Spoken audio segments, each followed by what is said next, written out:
Hola, mi nombre es Jaime Castellanos, profesor de la Universidad del Bosque, profesor titular de la Universidad Nacional, director del Instituto de Virología de la Universidad del Bosque y miembro de la Asociación Colombiana de Infectología.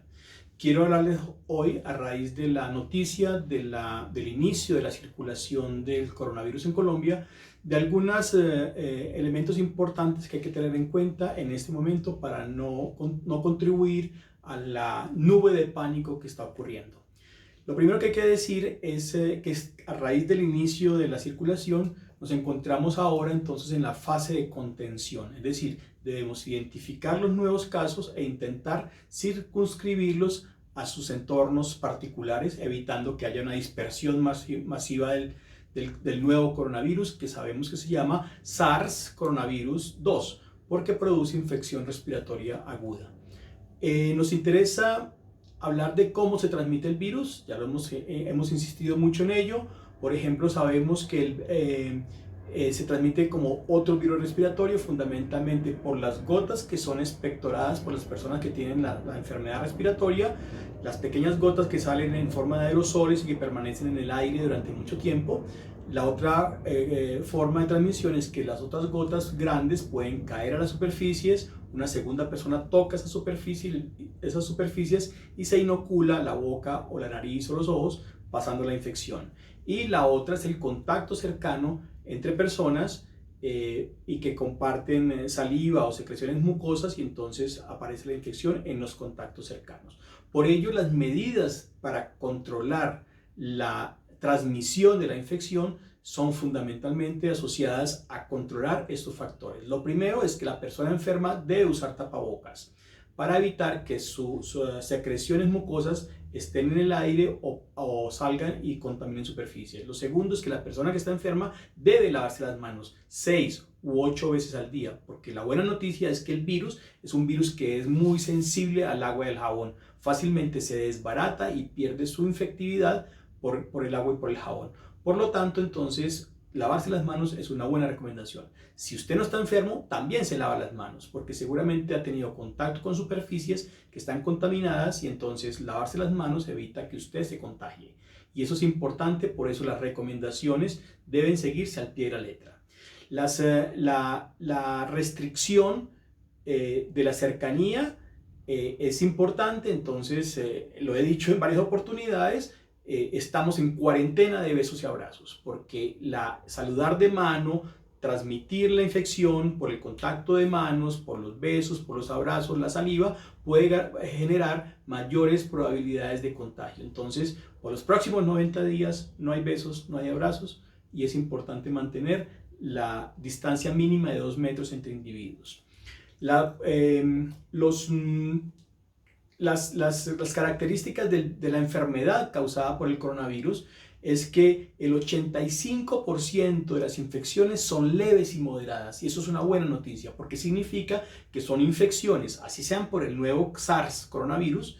Esas infecciones son muy parecidas clínicamente a las infecciones que ya conocemos de nuestras gripas tradicionales, es decir, malestar general, dolor de cabeza, fiebre, tos, estornudos. Y eso es muy parecido a lo que está sucediendo con el nuevo coronavirus.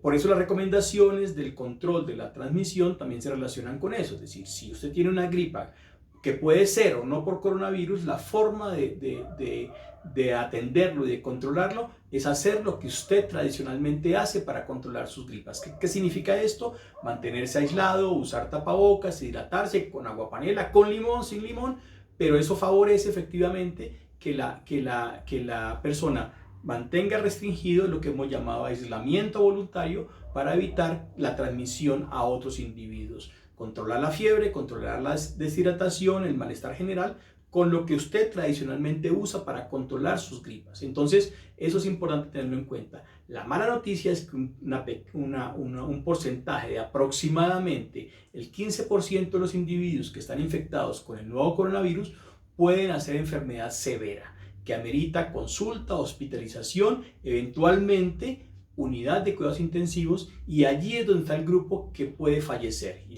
el que nos causa tanta preocupación.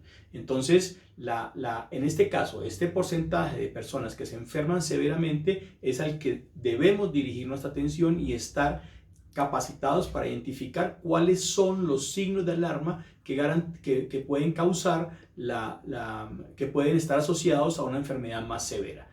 Y en particular hay que tener mucho cuidado con los adultos mayores. Las personas mayores de 65 años son las que se enferman más gravemente y pueden cursar infecciones más severas que ameritan cuidados en unidades de cuidados intensivos. Y ese es parte del problema. Entonces, con las personas, con sus padres y con sus abuelos, hay que tener mucho cuidado para mantener la contención y evitar la transmisión de la infección.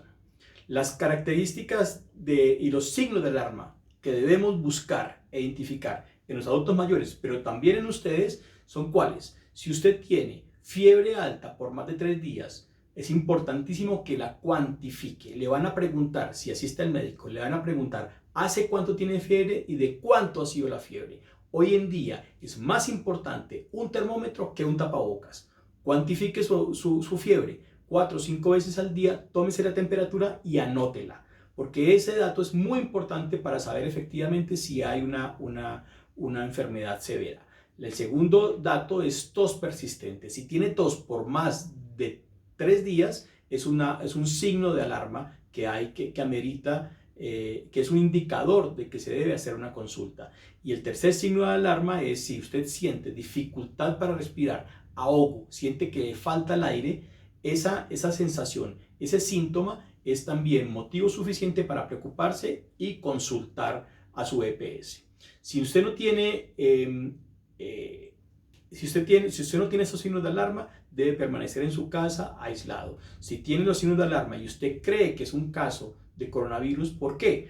Porque estuvo en contacto con personas que vienen de Irán, de Italia, de Corea o de China, que son los países donde más frecuentemente se encuentran los casos. Entonces es probable que sea un caso de SARS coronavirus, y en ese caso entonces usted debe llamar a su EPS, asistir a consulta para que sea investigado como un probable caso de coronavirus. Mientras tanto, si no tiene antecedentes, no recuerda haber tenido contacto con personas de estos países, pues permanezca en su casa aislado usando tapabocas, y las personas que lo están cuidando también deben usar tapabocas. Las personas sanas no deben usar tapabocas, porque además de que estamos desabastecidos en tapabocas, pues ese tapaboca en una persona sana no previene la transmisión.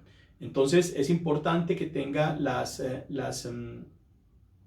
información suficiente para comentarle a su EPS, cuantifique la fiebre y asista cuando debe asistir. No es necesario que todas las gripas en este momento consulten a las EPS, a los hospitales, las clínicas o los centros de salud, porque no es necesario, porque para este momento seguimos pensando que la mayor parte de las infecciones no son por el coronavirus, sino por los virus que tradicionalmente circulan durante esta época del año. No tome antibióticos, no es necesario, las infecciones virales no se tratan con antibióticos. Maneje la fiebre como usted la maneja tradicionalmente, hidrátese mucho, y si toma analgésicos o antipiréticos para controlar la fiebre o el dolor, anótelo también, qué analgésico, en qué momento lo tomó, porque eventualmente se lo pueden preguntar. ¿Se justifica la alarma? Sí, es un virus nuevo, no lo conocemos, no sabemos cómo se va a comportar, pero no es necesario entrar en pánico. Así que tranquilidad e inteligencia para lograr contener al virus en este momento.